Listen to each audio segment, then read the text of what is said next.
Bana, mambo vipi mtazamaji na mfuatiliaji wa Biomedia Channel, karibu sana. Karibu tena tuangazie mwendelezo lakini pia update za habari mbalimbali. Mwabarishaji na official Rose mpaka tamati, ambako leo tunaangazia update ya jeshi la polisi jijini Mbeya limethibitisha kumkamata Clemence Mwandambo, kumbe hajatekwa. Bana, ni taarifa kutoka jeshi la polisi pale mkoani Mbeya, ambako limethibitisha kumkamata mwalimu wa shule ya awali ya St. Clemence baada ya madai ya kusambaza maneno yanayodaiwa kuwa ya uchochezi kupitia mitandao ya kijamii. Taarifa hiyo imetolewa rasmi na ofisi ya kamanda wa polisi mkoa wa Mbeya, ikisema kuwa tukio hilo limefanyika tarehe 21 mwezi Novemba 2025 katika eneo la Uzunguni jijini Mbeya.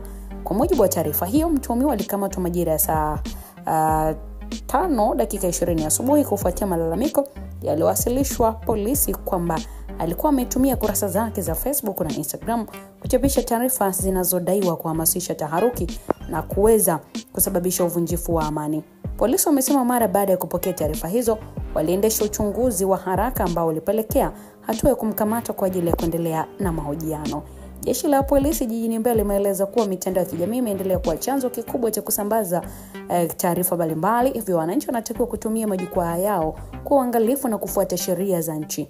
Na kwa mujibu wa kamanda wa polisi mkoa wa Mbeya, hatua kali zitachukuliwa kwa mtu yeyote ambaye atabainika kutumia mitandao ya kijamii kututia vurugu, kuhatarisha usalama wa raia au kusambaza taarifa zisizokuwa sahihi zinazoweza kuathiri ustawi wa jamii.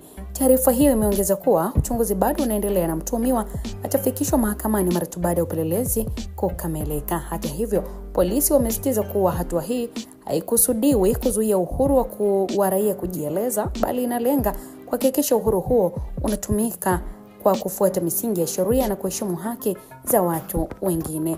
Aidha, jeshi la polisi limehimiza wananchi kutoa ushirikiano pindi watakapobaini matumizi mabaya ya mitandao ya kijamii, ikiwemo uchochezi, uongo, matusi au taarifa zinazoweza kuleta mkanganyiko katika jamii. Lengo lao ni kuhakikisha Tanzania inaendelea kuwa nchi yenye amani na utulivu, huku maendeleo ya teknolojia yakitumika kwa manufaa. Kukamatwa kwa mwalimu huyo kumeibua mijadala mitandaoni, baadhi ya wananchi wakisema kuwa vyombo vya habari na mamlaka zinapaswa kufafanua zaidi kuhusu ni aina gani ya maneno yanaweza kufasiriwa kama uchochezi ili kuepusha mkanganyiko.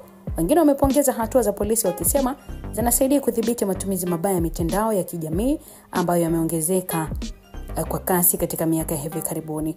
Hadi sasa, jeshi la polisi mkoa wa Mbeya limesitiza kuwa litatoa taarifa zaidi endapo kutakuwa na maendeleo mengine kuhusu kesi hiyo, huku likitaka wanachama wa mitandao ya kijamii kuzingatia mabadiliko na sheria wakati wa kuchapisha au kushiriki taarifa mitandaoni. Jina langu ni Official Rose, ni mtazamaji. Kwa maoni yoyote, endelea kushiriki moja kwa moja kupitia comment section. Bye bye, wakati mwema.